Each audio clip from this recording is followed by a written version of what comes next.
papo aberto com você. Tenho o prazer de receber Ricardo Gomes, o presidente da Câmara de Comércio LGBT. Ricardo, é um prazer recebê-lo e eu gostaria de começar falando sobre a primeira conferência de turismo que vai acontecer no Teatro Sérgio Cardoso, Internacional LGBT. Bom, obrigado, é um prazer estar aqui, é um prazer estar com vocês, é uma honra ser convidado para estar aqui falando com vocês sobre a Câmara e esse projeto. Bom, nós teremos agora então no dia 25 e 26 de setembro no Teatro Sérgio Cardoso, aqui pertinho das imediações, né, do pessoal do Amindaré, nós teremos a primeira Conferência Internacional da Diversidade e Turismo LGBT. Essa conferência ela vai tratar de assuntos diversos na segunda-feira e na terça é voltada exclusivamente para profissionais do turismo, né, que a gente vai discutir o turismo LGBT. No entanto, no dia do turismo a gente não pode receber mais ninguém porque já está lotada a sala de 150 pessoas há mais de um mês. Nos assuntos gerais a gente ainda tem em alguns lugares, mas tem que correr porque também está acabando já. Ainda bem, né, que a gente tem aí pessoas interessadas para discutir esse mercado e esse segmento. Ricardo, a gente sabe que o Brasil é rico em locais para atender a demanda de público LGBT. E a infraestrutura dentro do Brasil, como que está? Então, a gente, quando fala então, é porque a coisa não está lá, né, como deveria. Mas vamos lá, eu acho que falta um trabalho efetivo no Brasil, principalmente quando a gente fala do turismo, aí nós vamos falar das cidades, né, de quem é responsável pelas cidades, pelos estados e até o Ministério do Turismo e a Embratur. Nós precisamos de um trabalho efetivo, porque, por exemplo, usando dados da Argentina, que é nossos colegas aqui do lado, eu tive recentemente, agora em agosto, na Conferência Internacional da Câmara Argentina, que é a 10ª, nós estamos começando a primeira, então nós temos um trabalho grande aí pela frente. Mas na Argentina, dados do Ministério hoje, na Argentina, 20% do turista que entra na Argentina é LGBT. Tá. Mas são 10 anos de trabalho efetivo que o Ministério do Turismo faz lá. Só um momento, Ricardo. E quando você fala das cidades, a gente tem que se levar pelas prefeituras, é isso? Exatamente, porque nós temos que trabalhar com as três instâncias. Tá. Então nós temos aí o Ministério do Turismo no Brasil e a Embratur, que tem que trabalhar essa questão, né? Nós temos as secretarias de turismo ou órgãos que cuidam do turismo nos estados e nós temos as prefeituras que também têm as suas secretarias de turismo. Então cada um na sua instância tem que fazer o seu trabalho. E por que a Argentina, voltando no case, por que eles investem tanto? Porque hoje 20% do turista que entra na Argentina é LGBT. E pesquisas mundiais, no Brasil nós não temos pesquisas com dados oficiais, mas pesquisas mundiais, e aí no Brasil não vai ser diferente, o turista LGBT ele gasta mais do que outra categoria de turista. Então, no mínimo, não é inteligente para as cidades, para os países e para os estados não investir. No mínimo, estamos perdendo dinheiro. Eu tive, inclusive, num encontro lá na Argentina com o ministro do Turismo argentino, e ele disse, precisamos, inclusive, fazer um trabalho enquanto bloco, enquanto América do Sul. Sim. Então vamos nos juntar, eu vou falar com o pessoal da Embratur e do Ministério do Turismo, porque assim, tudo que é feito na Argentina de turismo LGBT passa pela Câmara Argentina. Então é um trabalho muito sólido. É a Câmara Argentina que carrega a bandeira de uma Argentina e de uma Buenos Aires LGBT pelo mundo. E isso se transformou em dinheiro, e dinheiro não só para o governo, mas para as cidades, para os empresários, para os hotéis, para os restaurantes, enfim, por todo o trade turístico que está ganhando mais dinheiro com isso. Então é fundamental que a gente faça isso. E eu fico imaginando, nesse momento de crise, os grandes portões que vão se abrir para o comércio em geral. Exatamente. Né? Mas eu também fico pensando, Ricardo, na mão de obra que vai atender ao público LGBT. Pois é, quando eu falo, por exemplo, de um trabalho do poder público, não é só um trabalho de divulgação das cidades, estados, municípios e países ou regiões como LGBT É friendly. uma formação, né? É uma formação, e aí quando a gente fala da tarefa, a tarefa é que a gente tenha cursos, que a gente tenha treinamento para hotelaria, que a gente tenha treinamento para os restaurantes e tudo mais, para que as pessoas se sintam seguras, se sintam bem atendidas. Né? Para que ninguém fique se acotovelando quando entra um casal de 2 homens, 2 mulheres, ou um homem trans, uma mulher trans, enfim. Gente, que coisa antiga, né? Que coisa chata. Sim. Mas a gente tem que ficar falando disso, onde a orientação sexual da pessoa, a religião, o tom de pele, a nacionalidade não interessa. E não interessa no mau sentido, é no bom sentido. Quando a gente diz que isso não interessa para fazer a pessoa melhor ou pior. Ou seja, ser discriminado. Exatamente. E aí quando a gente fala de negócios, aí para o poder público, para os empresários, não sejam burros, não existe outra palavra. Porque na verdade, consumidor é consumidor. Não interessa a sua idade, a sua cor, a sua orientação sexual, a sua raça, nada disso interessa. E eu sempre digo para a população LGBT, se num dado momento não é possível fazer algumas conquistas pelo simples fato que elas deveriam acontecer, vamos lançar a mão do nosso poder de consumo. Então veja bem, se uma empresa ela não apoia, ela não respeita a diversidade, vamos deixar essa empresa para lá. Não vamos comprar, não vamos consumir, não vamos usar os seus serviços, não vamos comprar os seus produtos, não vamos dar pelota, como diz na minha terra, para essa empresa. Então, se ela não tem um compromisso com a diversidade, deixa ela para lá. Eu garanto a vocês que uma hora, nem que seja pelo dinheiro, essa empresa vai chegar. Eu digo, isso não é um problema, não deveria ser, mas vamos nos valer disso, porque a partir do momento que essa empresa ela começa a fazer pelo dinheiro, ela começa também a ouvir a população LGBT, porque é pelo dinheiro, mas ela vai ter que escutar para atender as necessidades, para atingir de forma, na sua publicidade, essa população. E quando ela faz isso, ela acaba se aproximando, por exemplo, de uma entidade como a Câmara e vai ver empresas afins que ganham dinheiro sim com a população LGBT, mas tem todo um trabalho por trás que é incrível. Então vamos nos valer, vamos lançar a mão do nosso poder de consumo. Então se for através do dinheiro que nós vamos trazer para nós algumas empresas, não tem problema não, vamos trazer pelo dinheiro e depois com calma, a gente vai fazendo isso. Então, há que se ter também, ao meu ver, e ao ver da entidade, né, da Câmara, a nossa diretoria pensa assim, há que se ter uma condescendência também com o comércio, com as pessoas que são preconceituosas. É ruim, é feio, é errado, concordamos com tudo. Mas vamos puxar cada um pela mão, né, e vamos mudando a cabeça das pessoas. E a informação é importante para isso. Informação é tudo. Eu vou pegar as minhas anotações, Ricardo. Maravilha. Eu li há pouco tempo que houve, no período de 2013 e 2016, a formulação de um guia feito, um guia de bolso destinado a orientar prestadores de serviços turísticos. Sim. O presente guia é fruto de uma parceria entre o Ministério do Turismo, o Conselho Nacional de Combate à Discriminação. E nele é possível encontrar conceitos, porque é sobre isso que nós estamos falando, a informação. Exatamente. O que você me diz sobre isso? Esse guia realmente é funcional? Olha, na verdade, como tudo que a gente começa, ele nunca está 100% pronto. E na verdade, se a gente for fazer uma coisa boa, amanhã já é melhor que hoje, nós já teremos mais experiências para somar.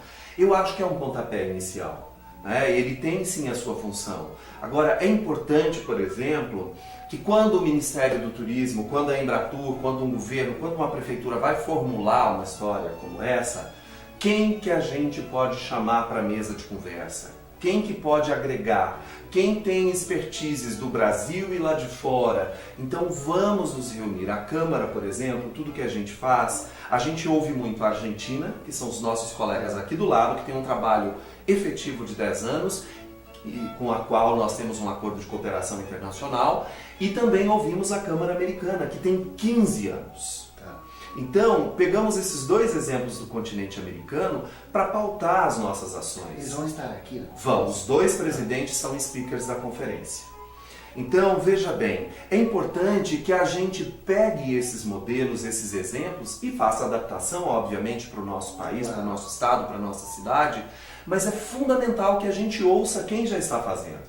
Eu brinco sempre, eu falo uma coisa que é meio de caipira, mas é o seguinte, meu povo, a roda ela já existe, é redonda e de borracha. Não vamos começar com roda de pedra para desgastar quadrada, para desgastar os cantos, para descobrir que ela é melhor que seja redonda. Vamos parar de bobagem, vamos aproveitar, vamos fazer acordos, parcerias, e por isso que hoje a Câmara procura ouvir quem já faz, quem tem expertise, quem já tem experiência e sabe as agruras e as delícias de fazer esse trabalho. Por isso a gente tem conseguido nesse só um ano, a gente acabou de completar um ano de trabalho, a gente encurtou muito caminho por causa disso, ouvindo quem já faz, fazendo parcerias e trabalhando com essas empresas e com essas entidades. Então é o momento de unir forças. E aí quando a gente fala, trazendo para o Brasil, é poder público, é entidades como a Câmara, outras entidades que trabalham mais com o social, é um Sebrae da vida, é uma Fiesp. Vamos botar todo mundo numa roda de conversa para entender o que é necessário e o que é possível e o que cada um desses pares pode contribuir, né? O que cada um pode lançar a mão.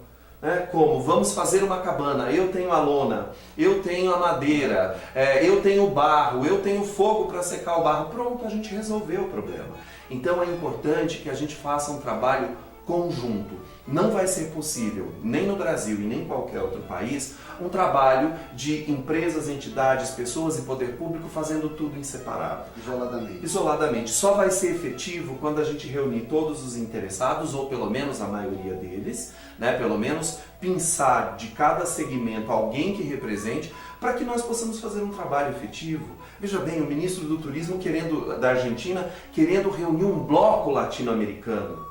Falou, Ricardo, se a gente tem Argentina, Brasil, Chile, pelo menos uns 3, no mínimo 3 para começar, países sul-americanos, quando a gente for para uma feira, para um evento, não vamos divulgar só a Argentina. Primeiro que o custo vai ficar mais baixo, porque nós vamos nos cotizar, mas vamos divulgar a América do Sul.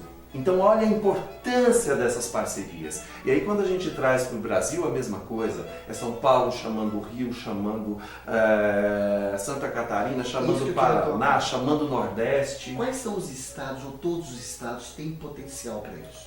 Potencial todos têm, mas hoje nós podemos dizer que os estados declaradamente como LGBT friendly são São Paulo, Rio de Janeiro, Santa Catarina, Rio Grande do Sul, Bahia e falta um estado do Nordeste, estado do Frevo, me deu um branco, Recife. Então, Pernambuco, né? Recife é a capital, o estado do Recife. Então a gente tem aí essas cidades, aí pegando as capitais desses estados, elas são oficialmente declaradas LGBT friendly. Então os seus governos ou têm ou deveria ter uma política mais voltada para atrair essa população, porque são oficialmente declarados. E oficialmente declarados através de quê? Eles mesmos se declaram, né? Por exemplo, o último a se declarar foi o Rio Grande do Sul, através de Porto Alegre, na Abave, a Feira de Turismo, que vai fazer 2 anos agora. Tem 2 anos que ninguém se declara, hein? Exatamente agora vai fazer 2 anos que Porto Alegre se declarou como uma capital LGBT friendly.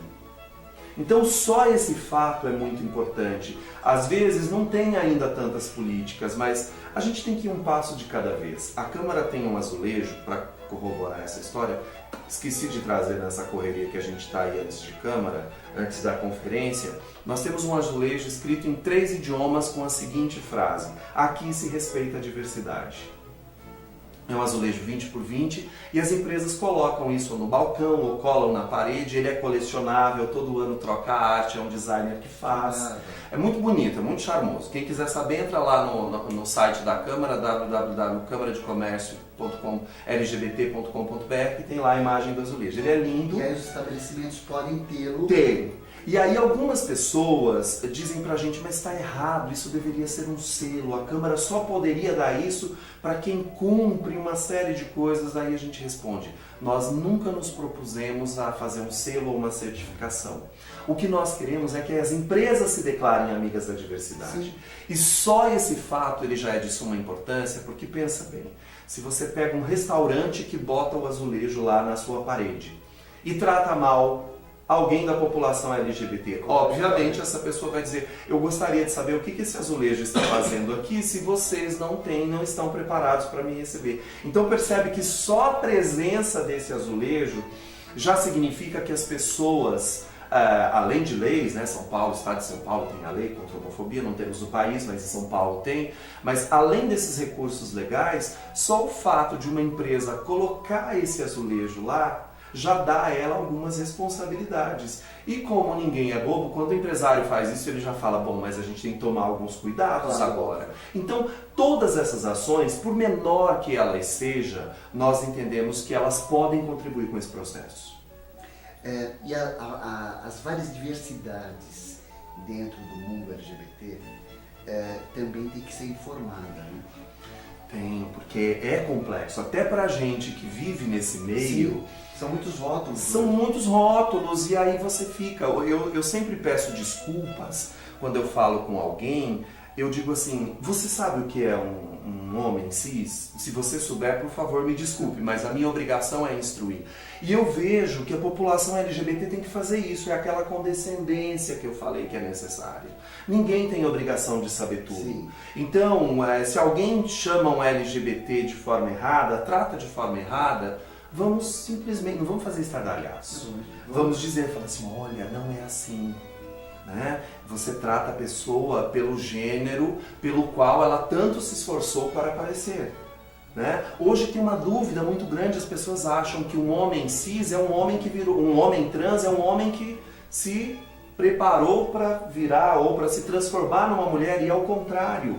Então o que a gente faz? A gente vai e explica. Não, o homem cis é um homem, é a sua figura, ele está trabalhando para ter a figura masculina, mas ele nasceu mulher. Então eu acho que todas essas questões, quando a gente, primeiro as pessoas precisam também estar dispostas a ouvir. Para ouvir, claro, mas por outro lado a população LGBT também tem que estar disposta para falar, para fazer com carinho, para fazer com respeito, para gerar conhecimento para a população. Eu acho que isso é fundamental. Eu vou ser bem honesto para você. Há um ano atrás, antes de assumir a diretoria da Câmara, muitos desses termos eu não sabia. Eu mesmo era um que achava que um homem cis era um homem trans, desculpa, era um homem que estava com um visual feminino, e ao contrário.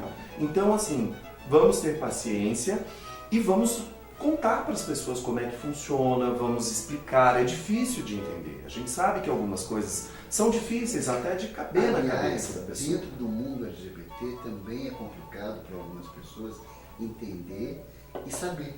Exato. Porque a diversidade é muito grande. Muito grande. E é importante, quando a gente fala, por exemplo, dessa questão LGBT, por isso que a nossa conferência, ela tem primeiro o nome diversidade. Porque, na verdade, nós precisamos nos unir pelo respeito ao diferente. Né?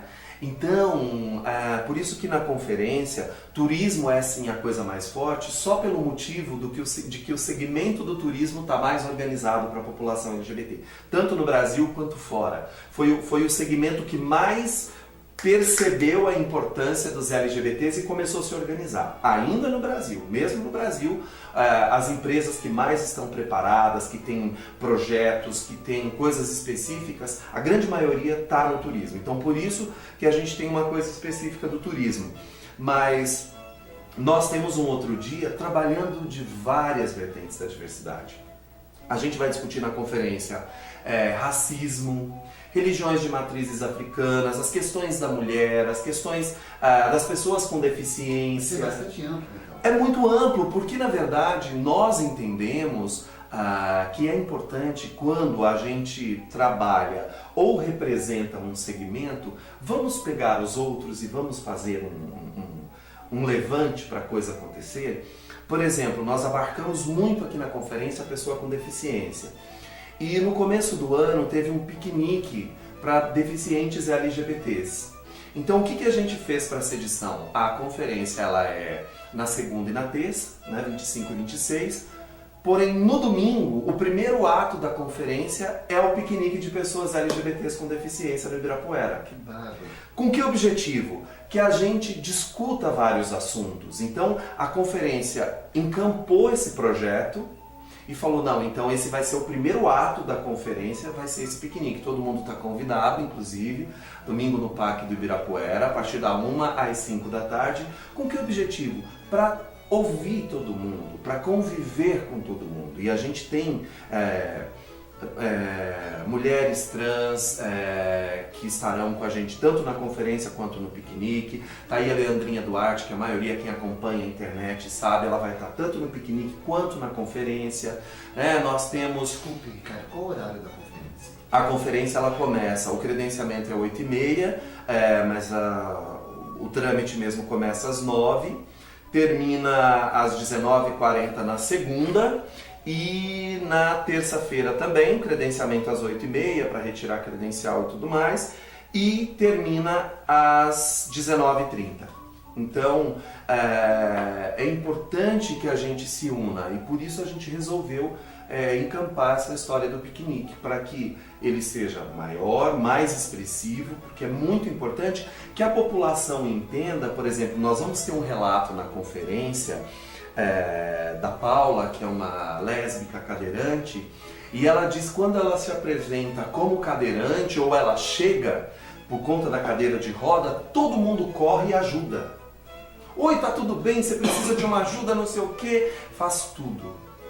Quando ela fala que é lésbica, uma boa parte dessas pessoas vai saindo de fininho. Então ela diz, eu sofro muito mais preconceito por ser lésbica do que por ser cadeirante. Então aí você imagina quando você vai juntando essas coisas. Pensa bem, se nós pensarmos, vamos pegar esse exemplo da Paula, se a gente pegasse, ela não é negra, mas vamos pensar, se ela fosse lésbica, cadeirante, negra, moradora da periferia, com uma condição financeira muito baixa e de religião de matriz africana. Olha quanto preconceito essa pessoa vai sofrer. Então, a gente tem que trabalhar todo mundo junto. Por isso que a gente vai discutir aqui. Infelizmente, como são só 2 dias e um dia só de turismo, um dia só é muito pouco para a gente discutir. Mas outras virão. Não, as outras virão. Inclusive a próxima data já é em abril, que era a data original, né? Nós já vamos lançar na própria conferência a data, não vou falar aqui não, vou falar só na conferência. Mas é em abril, né? E ela vai ser anual, vai ser sempre em abril. A gente vai ampliar os dias da conferência e também, não só de temas, mas a gente vai trabalhar um pouco com arte, vamos fazer uma semana bacana, vamos fazer uma press trip com os jornalistas que vêm de fora para conhecer alguns pontos do Brasil. Então, enfim, a gente vai ampliar esse projeto. Agora é só a pontinha do iceberg, foi o que a gente conseguiu fazer com muito custo, mas em abril vai estar maior e quiçá, cada ano muito melhor, porque a gente está aqui para evoluir com essa história. É claro que eu vou ter que puxar a sardinha um pouco do meu lado. Minha linha das cross. Eu faço parte do universo crossdressing. Certo. E a gente fica com muita inveja, e a gente sabe que no Brasil a coisa está caminhando aos poucos. Nos Estados Unidos nós temos cidades que são fechadas para o mundo crossdresser, para que eles fiquem durante uma semana circulando, montados, Sim. se sentindo felizes. Você acha que isso é possível aqui no Brasil? Eu acho que a gente precisa, eu vou voltar naquela história da condescendência. Eu acho que em alguns momentos a gente precisa gritar, brigar e se impor. Em outros a gente tem que pegar as pessoas pela mão. Eu acho que nessas causas todas precisa dos 2 momentos. A gente só precisa saber quando lançar a mão de cada um deles. Né? A mesma coisa, às vezes as pessoas dizem, a Câmara é muito política, conversa com todo mundo. Eu sempre digo, gente, principalmente no trato com o poder público, se você chegar dando uma voadora com os 2 pés na porta, você vai fazê-lo uma única vez. Então, mesmo quando a gente não concorda, a gente vai dizer secretário, governador, presidente, prefeito, ministro, olha, a gente tem uma visão um pouco diferente, nós gostaríamos de dar a nossa visão para que vocês entendessem como a gente pensa, quais são as necessidades, porque de repente nós podemos fazer uma composição. Eu acredito que o diálogo sempre. Agora, se for preciso ir para a rua, gritar, brigar, protestar, a gente vai também, mas numa primeira instância, primeiro a gente conversa. porque é através do diálogo que a gente vai unir. E respondendo especificamente, eu acho possível sim, eu acho que todos os ambientes têm que estar prontos, no mínimo, para sentar e conversar. Por exemplo, para o ano que vem, para outra conferência, por que não trazer esse tema também para a conferência? Então é importante que a gente se una. Sim. E aí, eu não preciso ser um crossdresser para entender e respeitar o direito e conviver com isso. Da mesma forma que ninguém precisa ser gay, não precisa ser lésbica, não precisa ser trans para defender a população LGBT. É uma questão de respeito. E isso, sim, me dá sempre muito medo as posições xiitas de algumas pessoas. Sim. Eu odeio LGBT, eu odeio crossdresser, odeio, aí entra os termos pejorativos, odeio viado, odeio bicha, odeio essas sapatões, enfim, horrível, porque assim, gente, em que mundo nós vivemos que a minha sexualidade pode interferir na sua vida? Aí eu vou falar para você agora que é preconceituoso de qualquer coisa. A minha religião, a minha sexualidade, o tom da minha pele, que não se engane, eu sou neto de negros, tá? Então, assim, a gente precisa olhar além. E se todas as minhas, ou escolhas, ou opções, ou orientações, né? Porque eu posso escolher a minha religião, isso é uma escolha. Orientação sexual eu não escolho, é minha orientação. O tom da pele, a raça, o país onde eu nasci não é escolha, eu não escolhi para nascer. Talvez os espíritas podem dizer que até tem uma possibilidade aí de escolha, não vamos entrar porque eu não tenho informação para dizer. Mas assim, o que isso em mim pode agredir você? Preconceituoso que tá aí. Se alguma coisa de mim, nesse sentido, te agride, meu amigo, minha amiga, procura tratamento. Essa bobagem desse juiz que disse aí que vai ter a cura gay, a cura lésbica, a cura trans, blá. Amigo, primeira coisa, presta atenção, você é um juiz, você é um catedrático das leis. Não queira versar sobre a medicina e sobre a psicologia. Deixe isso para os médicos e psicólogos e para a Organização Mundial de Saúde, que é competente para dizer que isso não é doença. Porque senão a gente vai fazer uma junta médica, uma junta de psicólogos, vamos lá na sua vara, né, de justiça e vamos pegar os seus processos e os médicos vão começar a dar as sentenças. O que o senhor acha disso? Feio, né? Complicado. Então, meu senhor, vai procurar tratamento, porque eu acho que o seu problema não é jurídico, não. O seu problema, quem precisa de tratamento, quem precisa de cura é o senhor. Como é o problema de qualquer pessoa, você não precisa, pode ser estranho uma pessoa ser trans para você, tem o direito de te causar o estranhamento, você não conhece, você pode querer não se relacionar afetivamente com uma trans, com uma lésbica, com um homem trans, com uma mulher trans, com uma travesti, com um gay, com um crossdresser. Você não precisa, é o seu direito de escolha, mas respeitar você tem. E se isso te traz tanto incômodo, procura ajuda, tá? E aí eu vou te falar assim de uma forma bem coleguinha. Procura ajuda, você está precisando de ajuda. Porque o outro não pode te incomodar. O que pode te incomodar é a falta de caráter, é quando alguém te rouba, quando alguém te trapaceia, quando alguém agride o outro. Isso sim tem que causar incômodo e aversão. A não ser que esse incômodo cause algum problema interior e aí realmente você precisa de tratamento. Ajuda. Vai procurar ajuda, meu amigo, minha amiga. A gente tem coisa mais séria para fazer do que ficar falando essas bobagens. Vamos focar no que interessa. Ricardo, muito obrigado pela sua presença. Eu que agradeço. E parabéns pela iniciativa. E que hajam muitas outras. Muito obrigado por vocês terem me chamado aqui, Jaime, pelo seu carinho, pela sua